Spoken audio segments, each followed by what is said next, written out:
ಎಲ್ರಿಗೂ ನಮಸ್ಕಾರ. ಶಾಸನ ಅಕಾಡೆಮಿ ಯೂಟ್ಯೂಬ್ ಚಾನೆಲ್‌ಗೆ ತಮಗೆಲ್ಲ ಆತ್ಮೀಯವಾದಂಥ ಸ್ವಾಗತ. ಸ್ನೇಹಿತರೆ, ಇಂದಿನ ಈ ವಿಡಿಯೋದಲ್ಲಿ ನಾವು ಬಂದಿರುವಂಥ ಉದ್ದೇಶ ಏನಂತಂದ್ರೆ, ಕೆಸೆಟ್ 2023ರ ಪರೀಕ್ಷೆ ಯಾರೆಲ್ಲ ಇನ್ನೂವರೆಗೂ ಅಪ್ಲಿಕೇಶನ್ ಹಾಕ್ಲಿಕ್ಕಾಗಲಿಲ್ಲ, ಸಮಥಿಂಗ್ ಬೇರೆ ಬೇರೆ ರೀಸನ್‌ಗಳಿಂದ ಅಪ್ಲಿಕೇಶನ್ ಹಾಕ್ಲಿಕ್ಕಾಗಿಲ್ಲ, ಇನ್ನೊಂದು ಚಾನ್ಸ್ ಕೊಟ್ಟರೆ ಒಳ್ಳೆಯದಾಗ್ತಿತ್ತು ಅಂತ ನಿಮ್ಗೆ ಅನಿಸ್ತಿದ್ರೆ, ನಿಮಗೊಂದು ಒಳ್ಳೆಯ ಅವಕಾಶವನ್ನು ಕರ್ನಾಟಕ ಪರೀಕ್ಷಾ ಪ್ರಾಧಿಕಾರ ಒದಗಿಸಿಕೊಟ್ಟಿದೆ. ಅದೇನಂತ ಅಂತೀರಾ? ಒಂದು ದಿನದ ಮಟ್ಟಿಗೆ, ಒಂದು 7 ದಿನದ ಮಟ್ಟಿಗೆ ನಿಮ್ಗೆ ಅಪ್ಲಿಕೇಶನ್ ಹಾಕೋದಕ್ಕೆ ಒಂದು ಅವಕಾಶ ಮಾಡಿಕೊಟ್ಟಿದೆ. ಅದನ್ನು ಸದುಪಯೋಗ ಪಡಿಸಿಕೊಳ್ಳಿ ಅಂತ ಹೇಳಿ ಶಾಸನ ಅಕಾಡೆಮಿ ವತಿಯಿಂದ ನಾವು ನಿಮಗೆ ಈ ವಿಡಿಯೋ ಮುಖಾಂತರ ತಿಳಿಸ್ತಾ ಇದ್ದೇವೆ.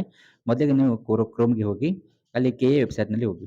ಕೆಎ ವೆಬ್‌ಸೈಟ್‌ನಲ್ಲಿ ಹೋದ ತಕ್ಷಣ ಇಲ್ಲಿ ಇತ್ತೀಚಿನ ಪ್ರಕಟಣೆಗಳಿದೆ ನೋಡಿ. ಇಲ್ಲಿ ಆದರೂ ಹೋಗ್ಬೋದು, ಅಥವಾ ಇಲ್ಲಿ 3 ಲೈನ್ಸ್ ಕಾಣಿಸ್ತದೆ, ಇಲ್ಲಿ ಕ್ಲಿಕ್ ಮಾಡಿ ನೀವು ಪ್ರವೇಶ ಅನ್ನುವಂಥ ಆಪ್ಷನ್ ಮೇಲೆ ಕ್ಲಿಕ್ ಮಾಡಿದ ಮೇಲೆ ಇಲ್ಲಿ ಕರ್ನಾಟಕ ರಾಜ್ಯ ಅರ್ಹತಾ ಪರೀಕ್ಷೆ ಕೆಸೆಟ್ 2023 ಅಂತ ಇದೆ ನೋಡಿ. ಇದ್ರ ಮೇಲೆ ಕ್ಲಿಕ್ ಮಾಡಿದ ಮೇಲೆ ಈ ಥರ ಪೇಜ್ ಓಪನ್ ಆಗ್ತದೆ. ಇಲ್ಲಿ ಹೊಸ ಅಪ್ಲಿಕೇಶನ್ ಮತ್ತು ಆನ್ಲೈನ್ ಅರ್ಜಿ ವೇಳಾಪಟ್ಟಿ ಅಂತ ಇದೆ. ಇದನ್ನು ಕ್ಲಿಕ್ ಮಾಡಿ PDF ಓಪನ್ ಆಗ್ತದೆ. ಇದರಲ್ಲಿ ಕೊಟ್ಟಿದ್ದಾರೆ ನೋಡಿ. ಅನೇಕ ಸುತ್ತೋಲೆ ಕೆಸೆಟ್ 2023 ಪರೀಕ್ಷೆಗೆ ಹೊಸ ನೋಂದಣಿ ಆನ್ಲೈನ್ ಅರ್ಜಿ ಅಂತ. ಅನೇಕ ವಿದ್ಯಾರ್ಥಿಗಳು ಕರ್ನಾಟಕ ರಾಜ್ಯ ಸಹಾಯಕ ಪ್ರಾಧ್ಯಾಪಕರ ಅರ್ಹತಾ ಪರೀಕ್ಷೆ 2023 ಕೆಸೆಟ್‌ಗೆ ನೋಂದಣಿ ಮಾಡಲು ಮತ್ತೊಂದು ಅವಕಾಶ ನೀಡಲು ಕೋರಿರುವ ಹಿನ್ನೆಲೆಯಲ್ಲಿ ಕೆಸೆಟ್ 2023ಕ್ಕೆ ಇಲ್ಲಿಯವರೆಗೆ ನೋಂದಣಿ ಮಾಡದಿರುವ ಅಭ್ಯರ್ಥಿಗಳಿಗೆ ಆನ್ಲೈನ್ ಮೂಲಕ ನೋಂದಣಿ ಮಾಡಿ ಆನ್ಲೈನ್ ಅರ್ಜಿ ಸಲ್ಲಿಸಲು ಅಂತಿಮ ಅವಕಾಶವನ್ನು ನೀಡಲಾಗಿದೆ. ಯಾರು ಲಾಸ್ಟು ಏನು ಪೋಸ್ಟ್‌ಪೋನ್ ಮಾಡಿ ಕೊನೆವರೆಗೂ ಯಾರಿಗೂ ಅಪ್ಲಿಕೇಶನ್ ಹಾಕ್ಲಿಕ್ಕಾಗಲಿಲ್ಲ, ಅವರು ಮತ್ತೊಂದು ಸಲ ಅಪ್ಲಿಕೇಶನ್ ಹಾಕುವಂಥ ಒಂದು ಆಪ್ಷನ್ ಕೆಇಎ ಅವರು ಒದಗಿಸಿ ಕೊಟ್ಟಿದ್ದಾರೆ. ಸೊ ನೋಂದಣಿ, ಆನ್ಲೈನ್ ಅರ್ಜಿ ಸಲ್ಲಿಕೆ ಹಾಗೂ ಶುಲ್ಕ ಪಾವತಿ ದಿನಾಂಕ 18/12/2023 ಬೆಳಿಗ್ಗೆ 11ರಿಂದ ಪ್ರಾರಂಭವಾಗಿ 19/12/2023 ಸಂಜೆ 4ರವರೆಗೆ, ಅದು ಅಂಚೆ ಕಚೇರಿ ವ್ಯವಹಾರದ ವೇಳೆಯಲ್ಲಿ ಮಾತ್ರ.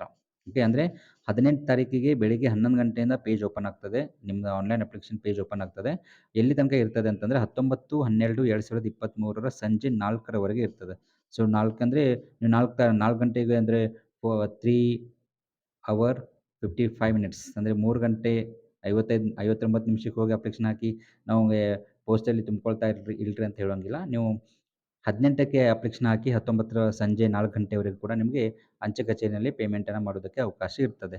ಆಮೇಲೆ ವಿವರವಾದಂಥ ಅಧಿಸೂಚನೆ ಆಗಿರ್ಬೋದು, ಅರ್ಜಿ ಸಲ್ಲಿಸುವ ವಿಧಾನ ಆಗಿರ್ಬೋದು, ಪಠ್ಯಕ್ರಮ ಆಗಿರ್ಬೋದು, ಅರ್ಜಿ ಸಲ್ಲಿಸುವಂಥ ಲಿಂಕ್ ಆಗಿರ್ಬೋದು, ಮುಂತಾದ ವಿವರಗಳನ್ನು ಅಭ್ಯರ್ಥಿಗಳು ಪ್ರಾಧಿಕಾರದ ವೆಬ್‌ಸೈಟ್‌ನಿಂದ ಪಡೆಯಬಹುದಾಗಿದೆ. ಅಥವಾ ಅರ್ಜಿ ಸಲ್ಲಿಸಲು ಮತ್ತೊಮ್ಮೆ ಅವಕಾಶವನ್ನು ನಾವು ಮತ್ತೆ ನೀಡುವುದಿಲ್ಲ ಅಂತ ಹೇಳಿದ್ದಾರೆ.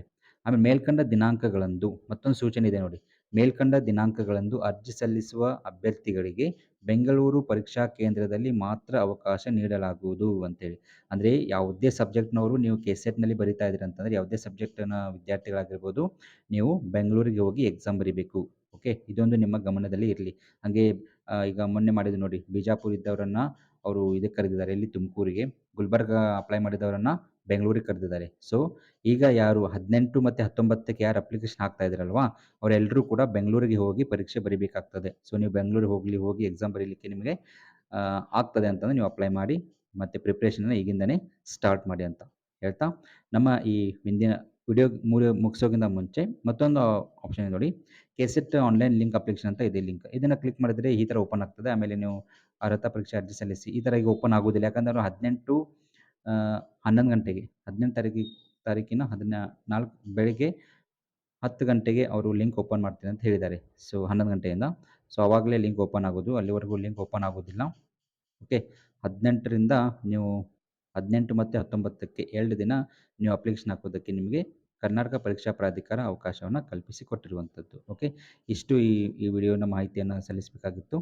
ಮತ್ತು ಯಾರು ಈ ನಮ್ಮ ಶಾಸನ ಅಕಾಡೆಮಿ ಯೂಟ್ಯೂಬ್ ಚಾನಲ್ ಇನ್ನೂವರೆಗೂ ಸಬ್ಸ್ಕ್ರೈಬ್ ಮಾಡಿಲ್ಲ, ಸಬ್ಸ್ಕ್ರೈಬ್ ಮಾಡಿ ಅಂತ ಹೇಳ್ತಾ, ಯಾಕೆ ಸಬ್ಸ್ಕ್ರೈಬ್ ಮಾಡಿ ಅಂತ ಹೇಳ್ತಾ ಇದ್ದೀನಿ ಅಂತಂದರೆ, ಇನ್ಸ್ಟಾಂಟಾಗಿ ನ್ಯೂಸ್ ಅಪ್ಡೇಟ್ಗಳನ್ನು ನಾವು ಕೊಡ್ತಾ ಇರುವಂಥ ಪ್ರಯತ್ನವನ್ನು ನಿಮಗೆ ಮಾಡ್ತೇವೆ ಮುಂದಿನ ದಿನಗಳಲ್ಲಿ ಅಂತ ಹೇಳ್ತಾ, ನಮ್ಮ ಇಂದಿನ ವಿಡಿಯೋನ ಇಲ್ಲಿಗೆ ಮುಗಿಸ್ತಾ ಇದ್ದೇವೆ. ಧನ್ಯವಾದಗಳು.